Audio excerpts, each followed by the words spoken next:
చాలామంది అడుగుతారు, ప్రాఫిట్ గారు ఈ అభిషేకం నీకు ఎలా వచ్చింది,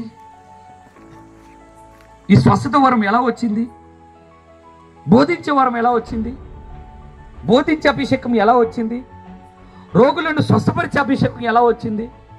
కానీ ఈరోజు ఈ సంఘంలో బోధిస్తున్నాను, ఈ బోధించే అభిషేకము, స్వస్థపరిచే అభిషేకము, ప్రవచించే అభిషేకము దేవుడు నాకు ఎలా ఇచ్చాడంటే, దేవుడు ఒకటే అన్నాడు, నువ్వు శత్రువుని జయించవు అన్నాడు. అందుకే రోగాన్ని, వ్యాధిని జయించే అభిషేకం నేను అడిగాను. అలా రోజు ప్రార్థన చేసేవాడిని, వ్యాధి నా పాదాల కిందకు వచ్చును గాక, రోగం నా పాదాల కిందకు వచ్చును గాక, క్యాన్సర్ నా పాదాల కిందకు వచ్చును గాక, సమస్త శత్రువైన, ఆఖరి శత్రువైన మరణం కూడా నా పాదముల కిందకి వచ్చును గాక అని ఎప్పుడైతే నేను అలాగా ప్రార్థించి ప్రార్థించి ప్రార్థించి శత్రువుని జయించి తెలియకుండా నాలో అడగలేనిది కూడా దేవుడు నాకు ఇచ్చేశాడు.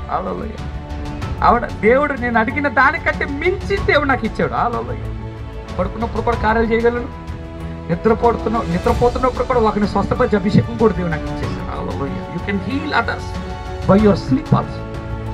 నువ్వు నిద్రపోతున్నప్పుడు తలుచుకుని కూడా పక్కన స్వస్థపరచవచ్చు.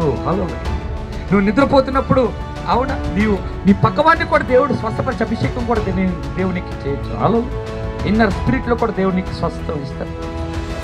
అవును, అరిచి అరిచి నువ్వు చేసే ప్రార్థనలో లేని స్వస్థత, నువ్వు మౌనంగా ఉండి నువ్వు చేసే అభిషేకంలో గొప్ప కార్యాలు చేస్తాడు దేవుడు.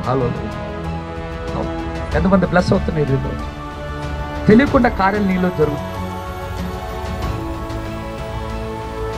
ఇప్పుడు చెప్పండి, తైలం కావాలా, శత్రువును జయించాలా, ఏది కావాలా?